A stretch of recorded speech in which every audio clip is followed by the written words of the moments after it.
பெருமானுடைய திருவருளாலே ராமநாதபுரம் மாவட்டம், சிவகங்கை மாவட்டம், எல்லா மாவட்டத்துக்கும் ஒரு மகிமை இருக்கு. அந்த மகிமைகள் எல்லாம் நம்மளால் பெருமை ஏற்படுத்தணுமே தவிர சிறுமையாக்கி விடக்கூடாது. ராமநாதபுரம் சமஸ்தான சேதுபதி மன்னர்ல விஜய ரங்கநாத சேதுபதினு ஒரு மன்னர். அந்த மன்னருக்கு 2 பொம்பளை பிள்ளைய, மூத்தவ சிவகாமி நாச்சியா, இளையவ ராஜலட்சுமி நாச்சியா. 2 பிள்ளைகளும் தாய் இல்லாம வளர்க்கப்பட்ட பிள்ளைய பெரிய பிள்ளைகள் ஆயிடுச்சு. கல்யாணம் பண்ணி கொடுக்கலாம்னு அப்பா நினைக்கிறார். அவருக்கு தங்கச்சி மையன் ஒருத்தர் இருந்தார். யாருக்கு? விஜய ரங்கநாத சேதுபதி மன்னருடைய கூட பிறந்த தங்கச்சி மையன் தண்டபாணி தேவர். இப்ப தண்டபாணி தேவருக்கு தம்முடைய பிள்ளைகளை கட்டி கொடுக்கணும்னு இளைய மக ராஜலட்சுமியை கூப்பிட்டு கேட்கிறார். அம்மா, மாமாவுக்கு உன்னை கட்டி கொடுக்கணும்னு அப்பா விரும்புறேன், உன் விருப்பம் என்ன? அந்த பொண்ணு ரொம்ப பக்குவமா பதில் சொன்னா, அப்பா, என்னை கட்டி கொடுக்கறத விட நம்ம அக்கா சிவகாமி மாமாவை ரொம்ப நேசிக்கிறா, விரும்புறா, அக்காவை கட்டி கொடுங்கன்னு சொன்னா. உடனே அவருக்கு ரொம்ப சந்தோஷம். 2 பொம்பளை பிள்ளையுமே தான் தங்கச்சி மையனை கட்டி கொடுத்துட்டாரு.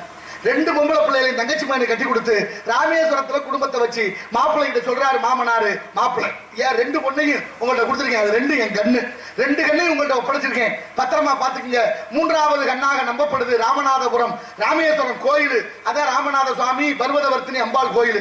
அத்தனை நிர்வாகமும் உங்க பொறுப்புல பத்திரமா பாத்துங்க. நான் ராமநாதபுரத்துல இருக்கேன், நீங்க ராமேஸ்வரத்துல இருங்க அப்படின்னு குடும்பத்தை வச்சுட்டாரு. ராமேஸ்வரத்துக்கு கோயிலுக்கு போகணும்னா அவங்க வாழ்ந்த காலத்துல பாலம் கட்டப்படல, படகுல தான் போகணும், படகுல தான் வரணும். இப்படியே இருந்த நேரத்தில் தண்டபாணி தேவர் ஒரு உத்தரவு போடுறாரு. கோயிலுக்கு வர்ற யாத்திரிகர்கள்ட்ட படகுல பயணிக்கிறதுக்கு 25 பைசா கட்டணம் வசூல் பண்ண சொல்லி உத்தரவு. இது நடைமுறைக்கு வந்துருச்சு. வடக்கே இருந்து ஒரு அந்தனர் வந்தாரு, ஒரு ஐயரு. அவர் வந்து படகுல ஏறி உட்கார போனாரு. அப்ப படகு ஓட்டுறவங்க 25 பைசா காசு கொடுங்கன்னு கேட்க, அதுக்கு அவர் சொன்னாங்க, என்கிட்ட காசு இல்லையா, நான் நடந்தே வந்தேன், அதனால என்னை கூட்டிட்டு போங்கன்னாங்க. காசு இல்லைன்னா கூட்டிட்டு போக முடியாதுன்னு இறக்கி விட்டாங்க. இறக்கி விட்டோன்னே அவர் பதறி போனார். ஆகா, இவ்வளவு தூரம் வந்து சாமி கும்பிட முடியாம போச்சு, என்னடா செய்யறது? சரி, இந்த நாடு யாரோட பொறுப்புல இருக்குன்னு விசாரிக்கிறாரு. ராமநாதபுரம் சமஸ்தானம். நேரம் அரண்மனைக்கு போனாரு. மன்னரை பார்த்தாரு, வணக்கம் வச்சாரு. யாரையா, என்ன ஊரு, ஏன் இப்படி வந்து கும்பிடுறீங்க, என்ன விஷயம்னு கேட்கிறாரு. அவர் சொன்னார், ஐயா, நான் காசில இருந்து வர்றேன், நடந்தே வந்தேன், இந்த படகுல என்னை கூட்டிட்டு போயிட்டு கூட்டியாந்து விட சொல்லுங்க, சாமி கும்பிடணும், என்கிட்ட 25 பைசா காசு இல்லைன்னாரு. இந்த விஷயம் இப்பதான் அவருக்கு அதுக்கு போகுது. அவரும் பதறி போய் என்னையா சொல்றாருன்னு கேட்கிறாரு. காவலாளிங்க சொல்றாங்க, உங்க மாப்பிள்ளை தண்டபாணி 25 பைசா கட்டணம் வசூல் பண்ண சொல்லி உத்தரவு போட்டிருக்காருன்னு சொல்ல, ஏன்டா இவ்வளவு நாளா சொல்லலன்னு கோவப்படுறாரு. அதுக்கு சொன்னாங்க பாருங்க பதிலு, நீங்க மாமனாரு, அவர் உங்க மாப்பிள்ளை, இதுல என்னத்தான் நாங்க தலையிட்டோம்னாங்க, சோழி முடிஞ்சு வச்சு. அப்படித்தான் இந்த நாடு கெட்டது. சொந்த பந்தம், மாமே, மச்சான், ஜாதி, ஜனம் இப்படியே நினைச்சு சரியான தீர்வு இல்லாமல் போனதனுடைய விளைவு எங்க வந்து நிக்கிறோம்னு என் அறிவிச்சிருந்த பெரிய சிந்தித்து பாருங்க. இப்ப மாப்பிள்ளையில நினைச்சு பார்க்கல, மகளை கட்டி கொடுத்துருக்குங்கிற எண்ணம் வரல, ஒரே உத்தரவு போடுறாரு, என் மருமகனை கைது பண்ணி கொண்டு வாங்கன்னு. மாப்பிள்ளைய கைது பண்ணி குற்றவாளி குண்டுல நிறுத்தியாச்சு. தகவல் பறக்குது ராமேஸ்வரத்துக்கு, அக்காவுக்கும் தங்கச்சிக்கும். அக்காவும் தங்கச்சியும் பதறி போனாங்க, நம்ம புருஷன் ஏதோ தப்பு பண்ணிட்டேன், நம்ம அப்பா ரொம்ப நேர்மையானவர், விசாரணை நடக்கும், தண்டனை கொடுத்துருவாரு, அதுக்குள்ள போய் அந்த முகத்தை பார்த்துருவோம் தாலி கட்டின பாவத்துக்குன்னு அக்காவும் தங்கச்சி ராமேஸ்வரத்துல இருந்து பல்லக்கில் புறப்படுறாங்க. இப்ப பல்லக்கில் அவங்க வந்துகிட்டு இருக்க போது இங்க ராமநாதபுரத்துல விசாரணை தொடங்குது. மாமனார் நீதிபதி, மருமையின் குற்றவாளி. மருமையில கேட்கிறாரு மாமனாரு, உன் மீது குற்றம் சுமத்தப்பட்டிருக்கு, கோயிலுக்கு வந்த யாத்திரிகர்கள்ட்ட 25 பைசா நீ கட்டணம் வசூல் பண்ணதாக சொல்றாங்க, என்ன சொல்றான்னு கேட்டார். நல்ல மனுஷன் வாழ்ந்த ஆமான்னு ஒத்துக்கிட்டார். ஆமா, உத்தரவு போட்டேன்னு. இப்ப சொல்லி பாருங்க, சொல்லிவிட்டு நான் இல்லைன்னு 1000 சத்தியம் பண்றேன். நம்ம சங்கத்துல எத்தனை சத்தியம் பண்றாங்க, ஆத்தாடி முடியலையப்பா. ஆனா அவர் பாருங்க, ஒரே வார்த்தை, ஆமா செஞ்சேன்னாரு. அடுத்து தீர்ப்பு சொல்றாரு பாருங்க, 2 பொம்பளை பிள்ளைய கட்டி கொடுத்திருக்காரு. இன்னைக்கெல்லாம் ஒரு பொம்பளை பிள்ளைய கட்டி கொடுத்துட்டு பொழுது விடிஞ்சா பொழுது வட்டா என்ன நடக்குமோ ஏது நடக்குமோன்னு ஒவ்வொரு தாய் தகப்பன்னு வயிற்று நெருப்ப கட்டி தூங்குற காலத்துல குடியார பயிர்கிட்ட கட்டி கொடுத்துட்டோமே இருக்கிற போது அவரு 2 பொம்பளை பிள்ளைய வாழ்க்கையை பத்தி சிந்திக்காம மருமையனுக்கு தீர்ப்பு வழங்குறாரு. நீ செய்தது தேச துரோகமாக இருந்தால் உன்னை நாடு கடத்தி மன்னிச்சிருப்பேன், நீ செய்தது சிவ துரோகம், கடவுளுக்கு துரோகம் செய்து விட்டாய், உனக்கு மன்னிப்பு இல்லை, மரண தண்டனை, தலையை வெட்ட சொல்லி உத்தரவு. அடுத்த வினாடிய வெட்டியாச்சு, தலையை வெட்டியாச்சு. தகவல் போகுது ராமேஸ்வரத்துல இருந்து அக்காவும் தங்கச்சியும் பல்லக்கில் வந்துகிட்டு இருக்காங்க. அக்கா சிவகாமிக்கு தெரியுது தான் புருஷனை வெட்டியாச்சுன்னு. புருஷன் செத்ததுக்கு அப்புறம் நம்ம எதுக்கு இருக்கணும்னு நினைச்சு பல்லக்க விட்டு இறங்கி அங்கனே தீ மூட்டி அங்கனே உயிர் விட்டா. அதான் ராமேஸ்வரத்துல அக்கா மடம். தங்கச்சிக்கு தகவல் தெரியுது, அவளும் அந்த இடத்துல தீ மூட்டி உயிர் விட்டா. அதான் ராமேஸ்வரத்துல தங்கச்சி மடம். அக்கா மடம் தங்கச்சி மடம் ஏன் வந்துச்சு, அக்காவும் தங்கச்சியும் தீ குளிச்சு இறந்த இடத்துல அவங்க அப்பா மடம் கட்டி சோறு போட்டாரு. மனசாட்சியோட சிந்திச்சு பாருங்க, ஏன் இந்த வரலாறெல்லாம் நமக்கு சொல்லி கொடுக்கப்படல, நம்மோட பிள்ளைகளுக்கு ஏன் பாட புத்தகத்துல வைக்கல, யாரும் கேட்கலையே. ஆனாலும் நம்ம சாதி பெருமை பேசுறமே, ஏன் நம்ம வரலாறுகள் மறைக்கப்பட்டது? மனசாட்சியோட சிந்திச்சு பாருங்க. அப்ப அக்கா மடம் தங்கச்சி மடம்னு ரெண்டு பொம்பளை பிள்ளைய செத்து போச்சுங்கிற அப்பா விஜய ரங்கநாத சேதுபதி மன்னர் ராமேஸ்வரத்துல 2 மடம் கட்டி சோறு போட்டு பேர் வச்சாரு. இன்னைக்கு ராமேஸ்வரம் போற என் அறிவு சிறந்த பெரியோர்கள் அந்த இடத்துல மடம் இருக்கான்னு பாருங்க. ஏன் இல்ல? மடம் இருந்ததை இடிச்சுட்டாங்க இல்ல, ரோடு போடுறதுக்கு சாலை வேணும் தான், ரோடு நமக்கு வேணும் தான். உடைச்ச நீங்க அந்த அடையாளத்தை இன்னொரு இடத்துல வச்சிருக்கணும்ல, அக்கா மடத்தையும் தங்கச்சி மடத்தையும் வச்சிருக்கணுமா, வச்சிருக்க கூடாதா? ஏன் நீங்க கேட்கல?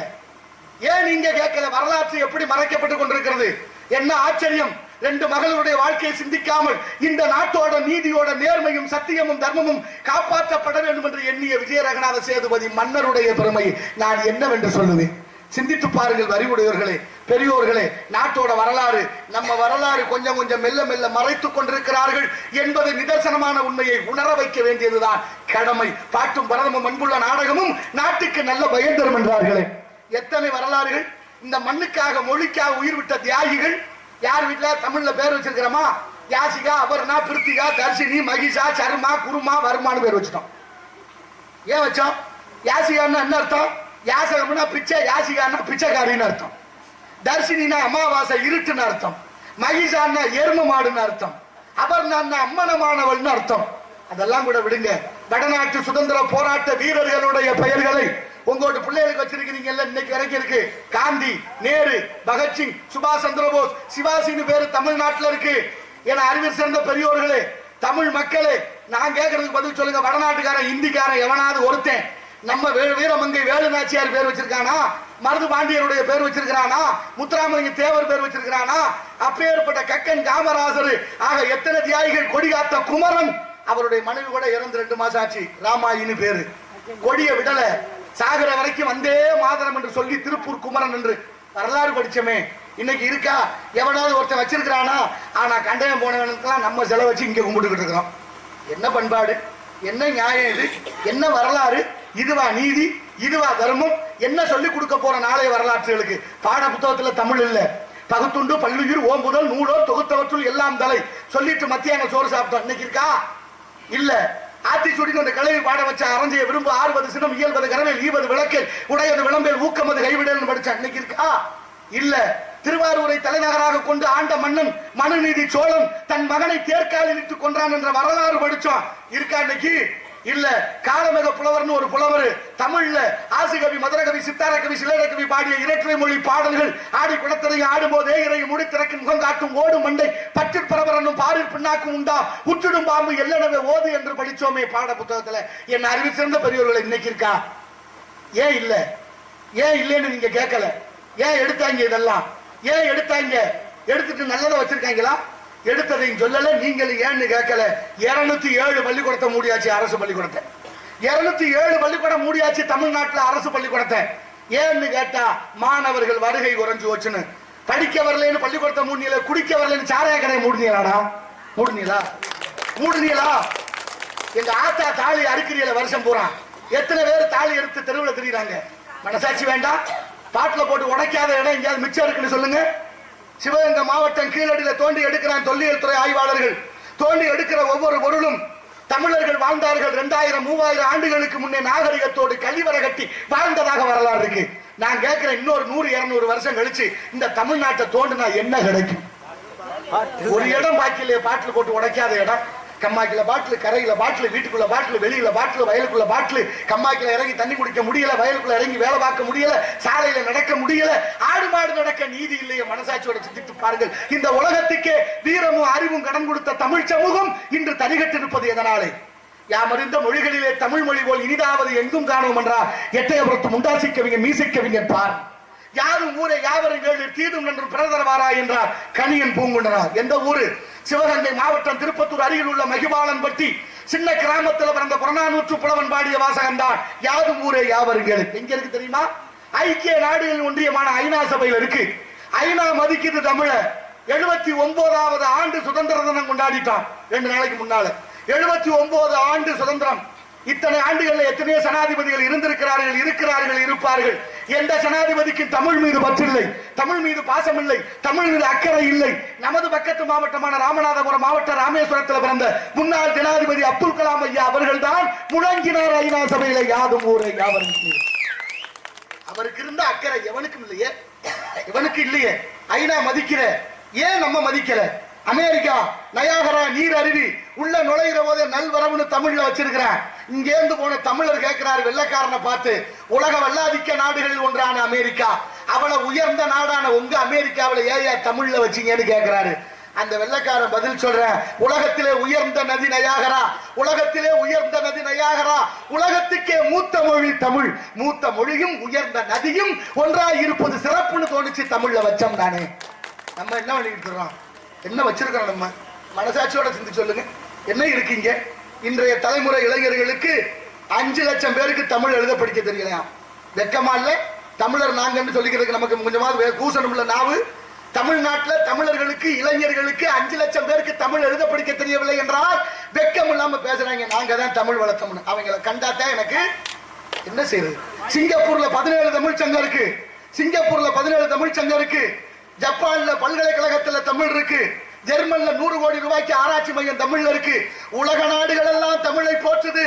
தமிழர்களாகிய நாம் ஏன் தமிழை துச்சமென மதித்தோம் என்பதை சிந்தித்து பாருங்கள். இந்த உலகத்துக்கே மூத்த மொழி, நம்மை வாழ வைக்கும் மொழி, சங்கம் வைத்து தமிழ் வளர்த்த மதுரை, தமிழுக்கு சங்கம் வைத்த மதுரையிலே சாராய கடை பொம்பளைகளுக்கு திறந்து வச்சிருக்கீங்களே, கேவலமா இல்ல? கேவலமா இல்ல? நினைச்சு பார்க்க வேண்டாம், எத்தனை தமிழ் சங்கம் வச்சிருக்கிறான். ஆனாலும் நாங்கள் தமிழர்கள் துண்ட உதவி தோல்ல ஒடுக்கி திறமே, வெக்கம் இல்லாம அதுலயும் சொல்றாங்க நாங்க தான் தமிழை வளர்த்தோம்னு. இவ்வளவு கொடுமை இது. நினைச்சு பாருங்க மனசாட்சியோட. நமக்கு தேவையில்லை பெரிய இடத்து பொல்லாப்பு, அரமணை கோழி முட்டை அன்னைக்கெல்லாம் உடைக்கும். அதனால ஆலோலம் சோ என்று எழுப்பு என்று சொன்னால் அதற்கு எதிர்ப்பு தேவை. செய்கிறார்களா கலா சேவை என்று பற்றி கவனிப்போம். வேம்பங்குடி கே மருதுபாண்டி நினைவாக வேம்பங்குடி எஸ் சக்தி அவர்கள் எனக்காக ரூபாய் 100 வழங்கியிருக்கிறார்கள். வேம்பங்குடி கே மருதுபாண்டி நினைவாக வேம்பங்குடி எஸ் சக்தி அவர்கள் எனக்காக ரூபாய் 101 வழங்கியிருக்கிறார். மரியாதைக்குரிய பாசபுக அண்ணார் அவர்களுக்கும் அவர் குடும்பத்தார்களுக்கும் நன்றி, உளமார்ந்த வணக்கம். வணக்கம். ஆலோலம் சோ எடுப்பு என்று சொன்னால் அதற்கு எதிர்ப்பு தேவை. ஏற்ற பாவை செய்கிறார்களா கலா சேவை என்று பட்சத்து கவனிப்போம். நாராயண நமக. சோ என்னாச்சு? ஆலோலம் சோ என்று பண்பாடி கொண்டிருக்கின்றார் பெண்மகள். ஆலோலம் சோ என்று முருகனுக்காக வாழ்ந்து கொண்டிருக்கிறார். வந்த வினையும் வருகின்ற வல்வினையும் கண்டன் என்று சொல்ல கலங்குமே செந்தில் நகர் சேவகா என்று திருநீர் அணிபவருக்கு மேவ வாராதே வினை என்றார். அருணகிரியார் குறிஞ்சி நிலத்திலே குமரக்கடவுள் குடிகொண்ட இந்த இடத்திலே வள்ளி 12 ஆண்டு கால தவம், தெய்வ யானையை விட வள்ளிக்கு தவம் அதிகம். அந்த தவத்தின் பயனாக முருக கடவுள் இங்கே களவு மனம் புரிய வரவிருக்கிறார். அதுக்கு பாலமாக நாம் இருந்து செயல்பட வேண்டும். அதனால சுடர் விளக்கானால் தூண்டுகோல் தேவை என்பதை போன்று இங்க நேர்மையா இருந்தா என்ன சொல்றாங்க தெரியுமா? நேர்மையா இருக்கிறவன பொழைக்க தெரியாதவன். நேர்மையா இருந்தா பொழைக்க தெரியாதவன், அயோக்கியத்தனை அம்புடும் பண்றவன் தான் புத்திசாலின்னு பேர் வச்சுக்காங்க. அண்ணன் பாண்டி அவர்கள் 100 ரூபாய். மரியாதைக்குரிய அண்ணன் பாண்டி அண்ணார் அவர்களுக்கும் ஒரு குடும்பத்தார்களுக்கு நன்றி, உளமார்ந்த வணக்கம். வணக்கம் வணக்கம் வைக்க முடியாது. என்னை தானே தஞ்சம் என்று நம்பி வந்தாய் மானே, உயிர் பூவெடுத்து ஒரு மாலையிடு, வெளி நீர் தளித்து ஒரு கோடு.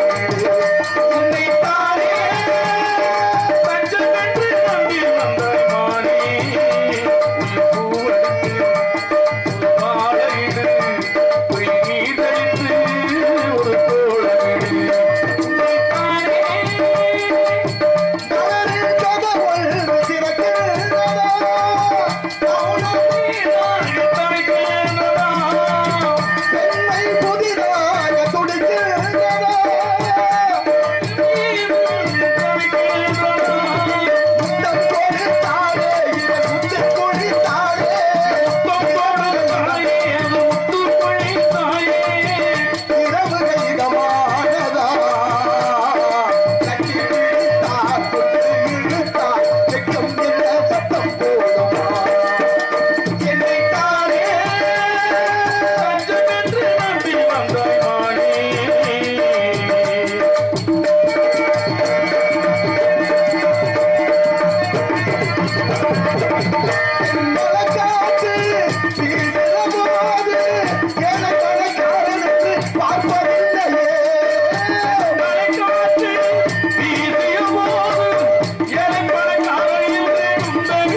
சொந்தமே